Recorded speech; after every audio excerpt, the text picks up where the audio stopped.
সম্মানিত দর্শক এবং শ্রোতাবৃন্দ, আমি যশোরী বাংলাদেশি সেবা পার্টির পক্ষ থেকে আপনাদের সকলকে জানাই আসসালামু আলাইকুম রহমতুল্লাহ। আমি যশোরী। আমি যখন আমার কওমের কাছে এই কোরআনের পয়গাম পৌঁছাই মাতৃভাষায়, যেটি 14 নম্বর সূরা ইব্রাহিমের 4 নম্বর আয়াতের ভিতরে আল্লাহ বলছেন, ওমা আরসাল্লামির রাসূলিন ইল্লা বিলিসানি কওমিহি লিয়ুবাইয়িনা লাহুম। আল্লাহ বলছেন যে আমি যখন কোনো বার্তাবাহক পাঠাই, সেই বার্তাবাহক নিজ জাতির ভাষায় আমি পাঠাই, যেন তাদেরকে বিস্তারিতভাবে বুঝিয়ে দিতে পারে। তো এই আয়াত মতে নিজ ভাষায় কোরআন যেন আমার জাতি জানতে পারে, তাই আমি কন্টিনিউ বলে চলেছি 4 দশক থেকে, তারও বেশি সময়। আর এটি হচ্ছে রাসূল কারীমের কোরআনী চরিত্র। কিন্তু বাঙালি সমাজে যখন আমি কথা বলি, তখন এক শ্রেণীর লোকেরা তারা দেখে আমি তো বাংলাদেশি বা আমি তো যশোরের, আমি কেন তাদের সামনে কোরআনের কথা রাসূল কারীমের কোরআনী চরিত্রের উপরে উপনীত হয়ে বলছি। তখন তারা কেউ কেউ ইচ্ছা করে আমাকে গালি দিবে, কেউ কেউ ইচ্ছা করে আমাকে মেরে ফেলে দিবে। আবার তারা মূলত এগুলি কেন করতে চায়, তাদের অভ্যস্ত হয়ে গেছে ভিনদেশী একজন দেবতাকে মানার ব্যাপারে। এই হতভাগা জাতি কখনো চায় না এদেশের কেউ রাসূল কারীমের আদর্শে আদর্শিত হয়ে নিজ মাতৃভাষায় কোরআনের কথা বলুক। যারা আমাদের দেশে উলামায়ে কুফার রয়েছে 118 জন প্লাস, আমি তাদেরকে বিভিন্নভাবে জাতির সামনে তুলে ধরেছি, যারা এই কোরআনের সামনে পিছনে ডানে এবং বামে বসে কোরআনের ধারে কাছেও আসতে দিচ্ছে না। কোরআনের যে 5টি দাবি, সেই 5টি দাবি তারা নিজেরাও জানে না, মানে না এবং কাউকে জানতেও দেয় না, মানতেও দেয় না। আর কোরআনের 5টি দাবির মধ্যে একটি দাবি হলো কোরআনকে শতভাগ বিশ্বাস করতে হবে। 2 নম্বর দাবি হচ্ছে কোরআনের ভাষায় কোরআনকে পড়া শিখতে হবে। 3 নম্বর দাবি হলো মাতৃভাষায় কোরআন জানতে হবে। 4 নম্বর দাবি হলো কোরআন মতে জীবন কাটাতে হবে। আর 5 নম্বর দাবি হচ্ছে কোরআনকে প্রচার করতে হবে, তাবলীগ করতে হবে। তো আমার জাতি এটি চায় না যে কেউ কোরআনের এই 5টি দাবি তুলে ধরুক, যার জন্য 118 জন প্লাস উলামায়ে কুফার তারা এই কোরআনের পথে বাধা। নিজ দেশে কেউ কোরআনকে ধারণ করে রাসূলদের চরিত্রের উপরে উপনীত হয়ে আমল করুক, এটি এই হতভাগা জাতি কখনো পছন্দ করে না। তাই তারা ভিনদেশী ইতিহাসের মহামানবদেরকে খুব বেশি পছন্দ করে, মৃত ব্যক্তিদেরকে খুব বেশি পছন্দ করে। কাউকে আসলাফ বানায়, আকাবির বানায়, আবার কাউকে মহামানব বানায়। তো আমি যশোরী বাংলা ভাষায় বাঙালি সমাজকে বিশেষ যে মেসেজগুলি দিয়ে চলেছি, সেসবের মধ্যে একটি হলো মুহাম্মদ 2 জন। একজন কোরআনের মুহাম্মদুর রাসূলুল্লাহ খাতামান নাবিয়িন, আর একজন আরব ইতিহাসের মুহাম্মদ ইবনে আবদুল্লাহ ইবনে আব্দুল মুত্তালিব ইবনে হাশিম। এখন আয়াত প্রচারের কারণে প্রশংসিত উপাধি যে ধারণ করতে পারে তাকে বলা হয় মুহাম্মদ। আর এই মুহাম্মদুর রাসূলুল্লাহ জীবিত থাকে আল্লাহ তাআলার বার্তাবাহক রাসূল হয়ে উপাধি ধারণ করে। আর সেই উপাধি মুহাম্মদ, যিনি হতে পারেন রবের বিশেষ বার্তাবাহক রাসূল এবং রবের বিশেষ খবরদাতা নবী হয়ে থাকেন তিনি।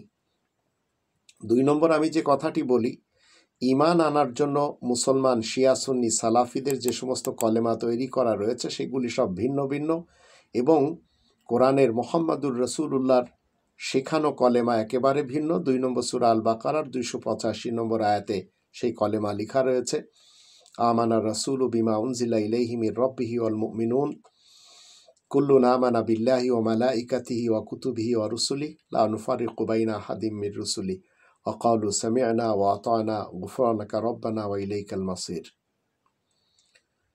3 নম্বরে আমি বলি যে আহসান আল হাদিস আমাদেরকে মানতে হবে, আর লাহওয়াল হাদিস যা মুসলমান শিয়া সুন্নি সালাফি সহ অন্যান্যরা মেনে চলেছে 31 নম্বর সূরা লোকমানের 6 নম্বর আয়াত মতে, সেটি আমি মানতে পারি না। তবে মুহাম্মাদুর রাসূলুল্লাহ 39 নম্বর সূরা জুমারে 23 নম্বর আয়াত মতে আমাদেরকে শিখিয়েছেন আহসান আল হাদিস মানতে হবে, যার ভিতরে হিদায়াত রয়েছে। 4 নম্বর যে কথাটি আমি খুব বেশি প্রচার করি সেটি হলো মুসলমান শিয়া সুন্নি এবং সালাফিদের ফিকা আল্লাহওয়াল হাদিস মতে এই যে 2.5% জাকাতের নিয়ম করেছে, সেটি কোরআনের মুহাম্মাদুর রাসূলুল্লাহ ও খাতামান নাবিয়িন দ্বারা সত্যায়িত না। বরঞ্চ আপনি যে কোনো লাভের অংশ থেকে 5 ভাগের 1 ভাগ খুমুস দিবেন। এটি হচ্ছে 8 নম্বর সূরা আল আনফালের 41 নম্বর আয়াত মতে জাকাতের বিধান। তো এই আয়াত মতে শেখানো আহসান আল হাদিস মতে জাকাতের যে খুমুস সেটি একেবারে ভিন্ন, আর উলামায়ে কুফফারদের শিখানো 2.5%, যার সাপোর্টে কোরআনে একটি শব্দও নেই। 5 নম্বর আমি মুসলমান শিয়া সুন্নি সালাফিদের ফিকা এবং লাহওয়াল হাদিস মতে সুন্নাতের রাসূল নিয়ে কথা বলি, যেটি কোরআন বিরোধী, এবং কোরআনের মুহাম্মাদুর রাসূলুল্লাহ 35 নম্বর সূরা ফাতিরের 43 নম্বর আয়াত মতে সুন্নাত আল্লাহ আমাদেরকে শিক্ষা দেন। তো এই আয়াত মতে মুহাম্মাদুর রাসূলুল্লাহ ওয়া খাতামান নাবিয়িন দ্বারা সত্যায়িত হলো আপনাকে সুন্নাত আল্লাহ মানতে হবে, সুন্নাত রাসূলুল্লাহ মানা যাবে না।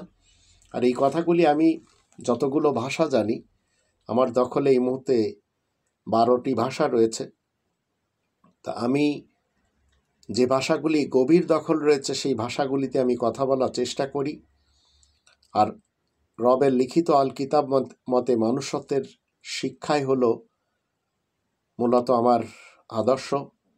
আমি রাত দিন কটাক্ষের শিকার হই। আমি ইতিহাসের ইবনে আবদুল্লাহর মিথ্যা হাদিস অমান্য করার কারণে করাচিতে এবং যশোরে জেল খেটেছি। তাই অনেকেও কিন্তু আমার ব্যাপারে বলেন যে যশোরই তো একজন বিধর্মীদের এজেন্ট। এ কথা শুনে সত্যি আমি কাউকে পাত্তা দেইনি, কারণ এখনও আমি এই 55 বছর বয়সে 3টে চাকরি করে খাচ্ছি। তো আমি যশোরী আল কোরআনের চলমান আয়াত প্রচারের কারণে প্রশংসিত মুহাম্মদকে আমি মেনে চলি। এই কোরআনের 114টি সূরার 6348টি আয়াতের ভিতর থেকে আমি 10 খণ্ডে আর রহিকুল মাখতুম সিরাতে রাসূল আল কোরআন থেকে একত্রিত করেছি। 5টি ভাষায় কোরআনের অনুবাদও আলহামদুলিল্লাহি রব্বিল আলামিন করার সুযোগ আল্লাহ দিয়েছেন।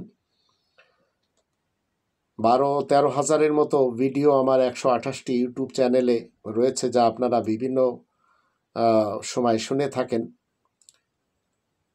25 খণ্ডে আমি তৈরি করে চলেছি আল কোরআনের বিশ্বকোষ, ইনসাইক্লোপিডিয়া অফ আল কোরআন।